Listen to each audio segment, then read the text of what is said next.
When they eat in Thailand, they order one spice and they're burning up. They gotta go to the bathroom, wipe their face. So, can you get no spice in Thailand? Is it possible? Yeah. Was it spicy? It's spicy, but it's doable. I can, I can do that. But the spice they're talking about, Americans can't handle it. A lot of them do. They order the ultimate, like, I don't know, was it 1 to 10 there, or 1 to 5? They get the ultimate, this real spicy, and they can handle it. Most of the Americans can't handle it. From what I'm seeing, I don't know. You got the menu already? Yeah, we're here at Bonita, Michoacan. Want me to hold it up? I already got the menu. Got it? Okay.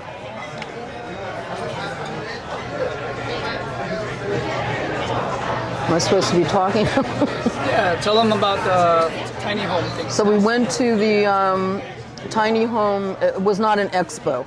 I was expecting an expo. When I looked at it closer, it was not. It's a seminar. So I sat and listened for 3 hours about what they're trying to do is trying to get legislation and laws put into place so that people can buy a tiny house and put it where they want.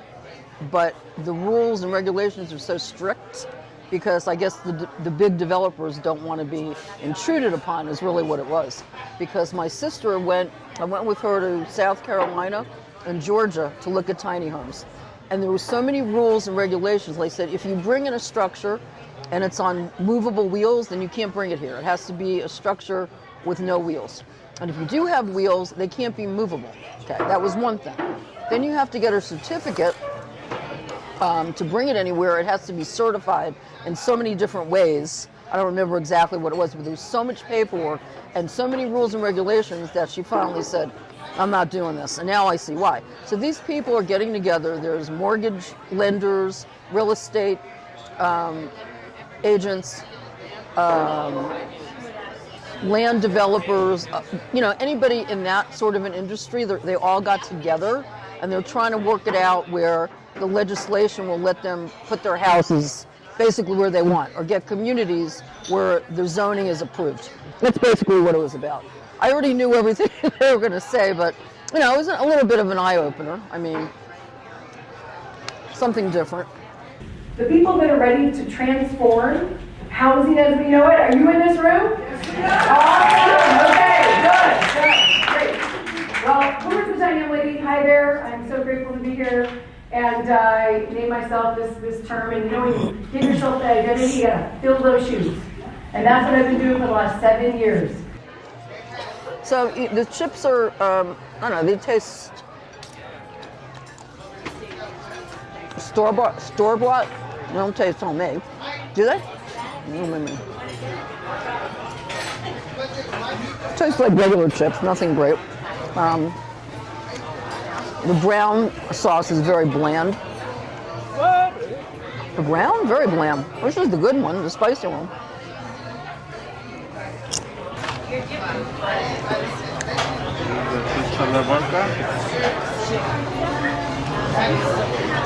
You say lime juice? Lime juice? The who? Lime? Lime, yeah, lime juice and the cranberry juice. Oh, you got. Little bit orange. Oh my God. Okay, thank you. So the straw you wanna use. Okay, great, thank you. Okay, well, I've never had a drink like this before. But you know what? All separated. Every set, cause when I ordered it, I told them I want the drink in a big glass with 2 shots of vodka, which she brought me. These are big shots too, very big. 2 shots of vodka with some cranberry juice and lime, with a little lime juice on the side. Look at as far as lime juice. That was funny. Yeah. This carne asada steak, Carne asada steak, how you like it good? medium rare. Okay. And does that come with anything or? Rice and beans, pico de gallo, and guacamole and tortillas. Okay. Flowers? Oh, corn? Okay. Yeah. Do they toast them a little bit? Yes. Okay. Steak ranchero, How you like it good? medium rare. Thank you. Thank you. It took everything I said literally. I don't know, what was that? Is this lime juice? Sounds like orange juice. Oh, it is. He didn't understand the way I wanted. Okay, that's fine. I made a mistake. I thought it was lime juice. Okay, well, how am I supposed to? What are you bringing in a fucking bowl? Jeez Louise. This is the first for me.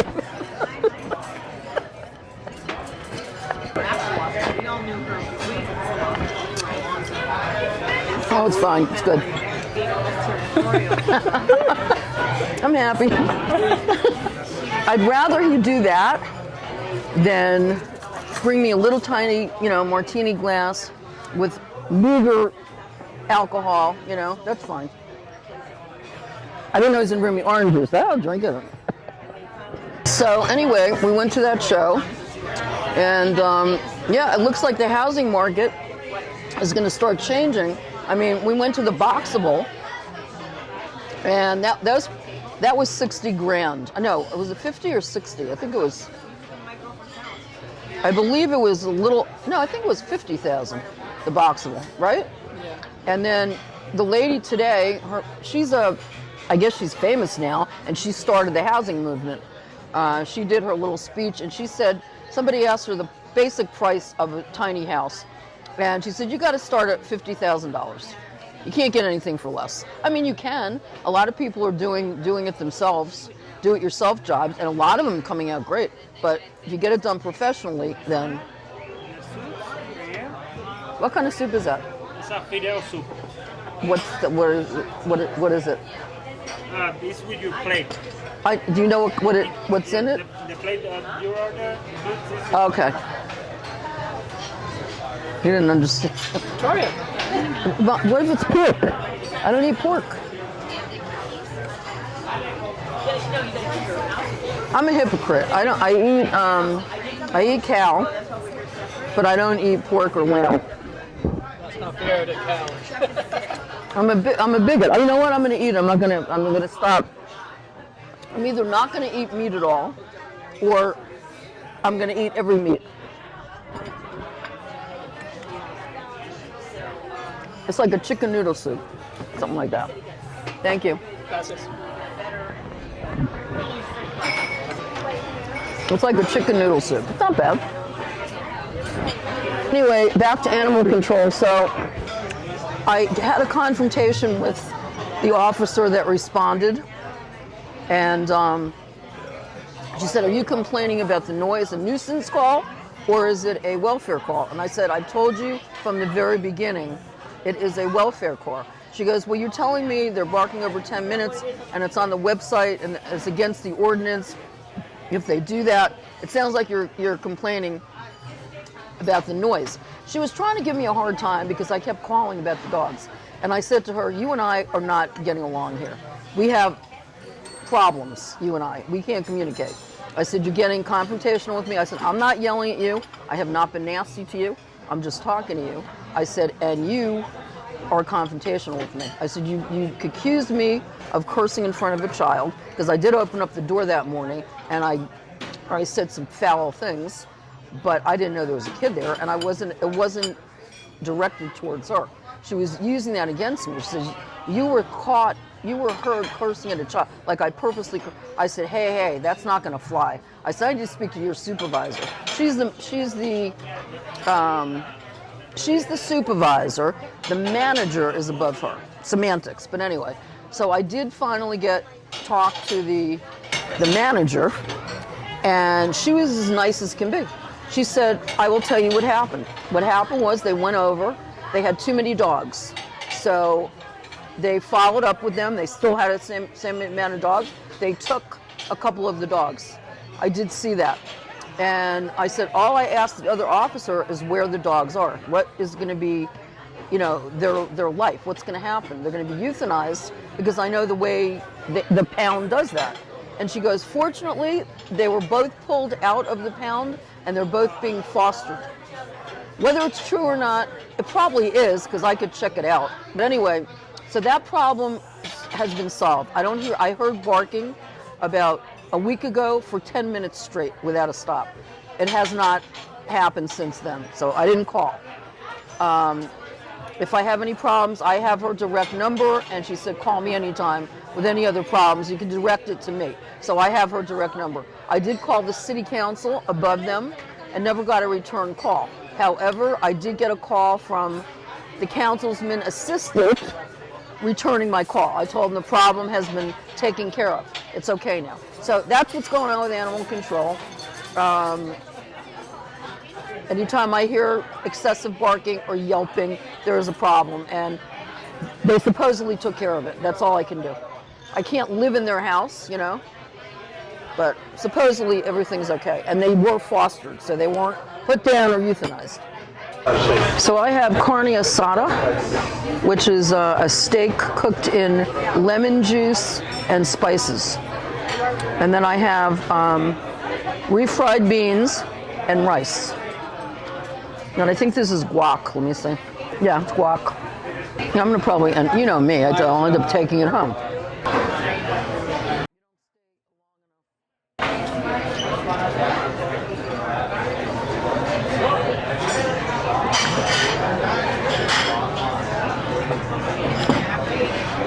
I'm gonna need ketchup. Chewy. It's chewy.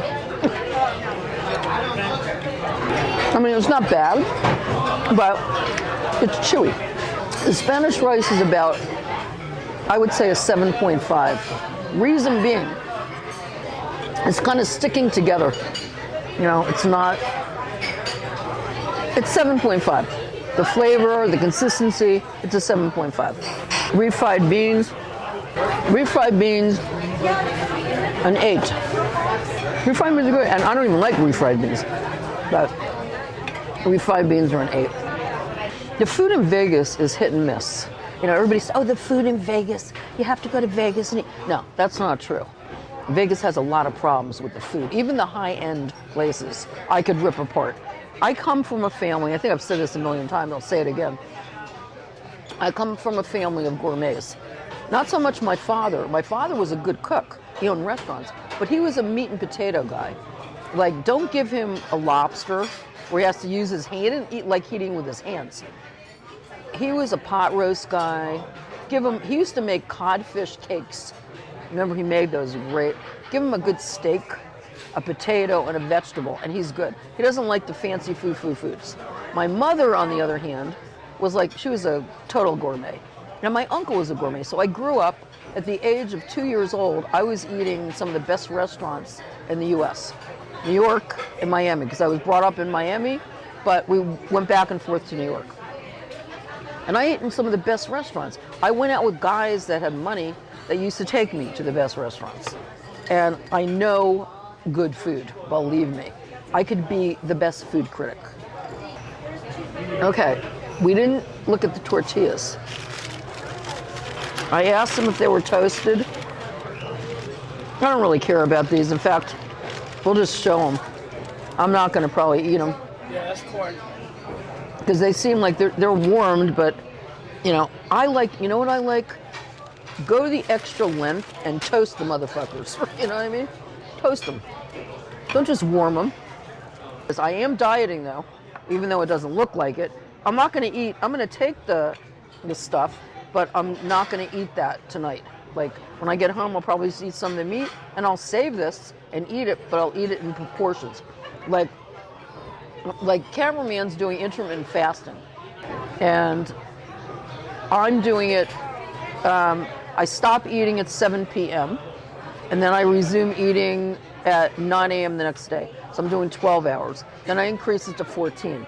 And I find it okay that way. Because when I drink my drink, sometimes I want to eat, you know, and whatever. So that's working out for me. And I have lost weight like that before. So I'm going to continue with that. But I'm going to do more research on the intermittent fasting. Because I think there's a way that you can lose weight with that. We'll see. And I'm doing my walking. So, got my second drink. One shot. Back up. And these are hefty shots. I mean, these aren't shot glasses, first of all. So, I have to give it to them. I don't know what I'm going to be paying for this, but. And then cranberry juice. However, I think I need some more ice. And he did not bring me ice. So, I'm going to have to.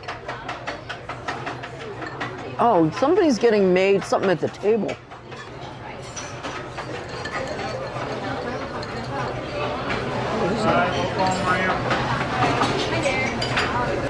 I wonder what he's making up tableside, because I love stuff made tableside. Now in this place, I don't know, because you know, their food is kind of mediocre. That would be too complicated. This is easier. So here I go. I got my ice.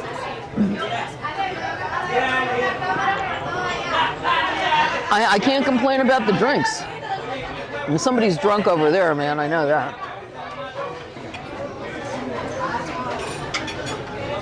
I'm going to rate the steak a 7 because it's chewy. The flavors are good. Cameraman and I discussed it. The flavors are good with the lemon and spices, but the chewiness makes it like a 7. That's it. Try. Where is your favorite Mexican restaurant in Las Vegas? Subscribers. Because so far, I'm underwhelmed with every one I've eaten in. I'm not a lover of Mexican food anyway, but I know when I watch this movie, now I can't think of the name, but it's about a movie of a Mexican family. It was an adorable movie. The guy's a chef and he loses his taste buds, but he still cooks. And he cooked everything on the barbecue, like fish and banana leaves, all kinds of Mexican spices, stuff that you say, oh my God, I want to eat that. That's the kind of stuff I want to eat. And you know what? In Mexico, you could get that. Because I went to Mexico, I was about 28, with my ex-husband. He had contracted a job in, the chain was called Fiesta Americana. It's still alive today and doing well. He did the artwork and the graphics for this chain. And we used to eat in the best places in Mexico City, Puerto Vallarta. I mean, I'm talking about top-notch restaurants. So I know that Mexican food can be delicious. But this, to me, this restaurant's mediocre, the run-of-the-mill shit. You know, the tortillas, for instance, they were warm. They should have been toasted. Toast the bitches. They're better toasted. Give it some texture. So I'm saying they don't pay attention to detail. The drink, however, is the drink's really good. I'm really enjoying the drink. No, that's okay. Look, my palate is a little different than everybody else, and I'm not putting myself up on a pedestal, but it's according to food I am, because I know good food. This is a mediocre restaurant. There is a restaurant in the Venetian. What the hell is the name of that? Almost ate there a couple of times, but never did. Anyway, Chica. Yes, thank you. Chica. Yeah, Chica. That's supposed to be very gourmet Mexican. Maybe I'll wind up trying that one of these days because I want to see their interpretation of really good Mexican food because I haven't found it yet. As far as Roberto's, Roberto's sucks. How can anybody eat that greasy shit? I don't know, but they do. They love it. They don't have the same taste I do, I guess.